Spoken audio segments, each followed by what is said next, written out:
नमस्कार मंडळी, राम राम. तर स्वागत आहे तुमचं माझ्या birthday month series vlog day 2मध्ये. तर आज आहे रविवार, तर म्हटलं आज सुट्टीचा दिवस आहे तर रूम क्लिनिंग करून घेऊयात, कारण खूप दिवसापासून रूम क्लीन केली नव्हती आम्ही.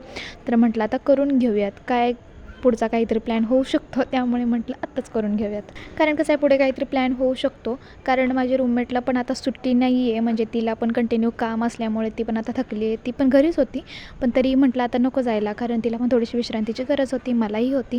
मग आम्ही सुट्टी घेतली, मग आम्ही कुठे बाहेर गेलो नाही. पण आता कदाचित येणाऱ्या शनिवारी किंवा रविवारी किंवा त्याच्या पुढच्या शनिवारी रविवारी माझा काहीतरी प्लॅन होणार आहे. त्यामुळे मी म्हटलं की आताच क्लीन करून घेऊयात, आणि खूप दिवसापासून रूम पण क्लीन केली नव्हती, तर ती पण करून घ्यायची होती. आणि रूममध्ये ना आम्ही तर काही जेवण बनवत नाही, पण तरी पण इतके सारे डबे होते ना की त्यामुळे ते साफ पण करायचे होते, तर ठेवून पण टाकायचे होते. आणि हे सगळे डबे वगैरे माझे रूममेटचेच होते, कारण तीच जास्त ऑनलाईन ऑर्डर करून खाते, त्यामुळे ते डबे तिचेच होते.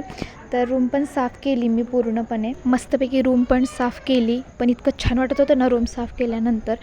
तर मग हे पण मी लावून घेतलं, हे थोडंसं निघालं होतं, मग हे पण लावून घेतलं. रूम क्लीन झाली होती पूर्ण. आणि हे सब्जाचं बिना मी खूप दिवसापासून शोधते. आणि नाही, या बॉटल्स आमच्या रूममध्ये इतक्या आहेत ना की याचं काय करू ना, मला प्रश्न पडला आहे. तुम्हाला जर काही DIY माहिती असतील तर यार मला सांगा. आणि मी ना आठवडाभर ऑफिसला घातलेले कपडे ना तसेच ठेवले होते धुण्यासाठी, कारण मला पण ना वेळच मिळत नव्हता. यायचीच मी खूप उशिरा, आणि आजकाल ट्रॅफिक इतकं होतं ना, त्यामुळे मला यायलाच उशीर होतो. त्यामुळे कपडे पण मी आज धुवून ठेवले. म्हटलं आज कपडे पण धुवायचेच. आणि ना मी हा ड्रेस FC वरून घेतला होता फक्त 100 रुपयाला. आणि आता मी एक पट्टी शोधत होते हाताची, कारण माझ्या रूममेटचा हात दुखतो आहे, आणि ही पट्टी माझी होती, तर माझा म्हणजे हात दुखत होता तेव्हा मी ही घेतली होती. तर मग आता माझ्या रूममेटला द्यायची होती, तर मी शोधता मला तो टॉप दिसला. आता वर्ष होईल तो ड्रेस मी अजून ट्राय पण नाही केला. आता कपडे वगैरे धुतले, रूम वगैरे साफ केले, त्यामुळे माझी एनर्जी पूर्ण गेली होती.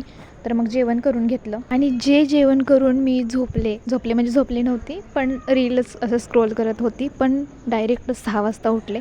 त्यानंतर मग आम्ही पास्ता वगैरे केला, चहा वगैरे केला, आणि मस्त गप्पा मारत ते एन्जॉय केलं. तर मित्रांनो, आजचा दिवस मला खूप छान गेलेला आहे. तर आपण भेटत आता उद्याच्या ब्लॉगमध्ये. तोपर्यंत बाय बाय.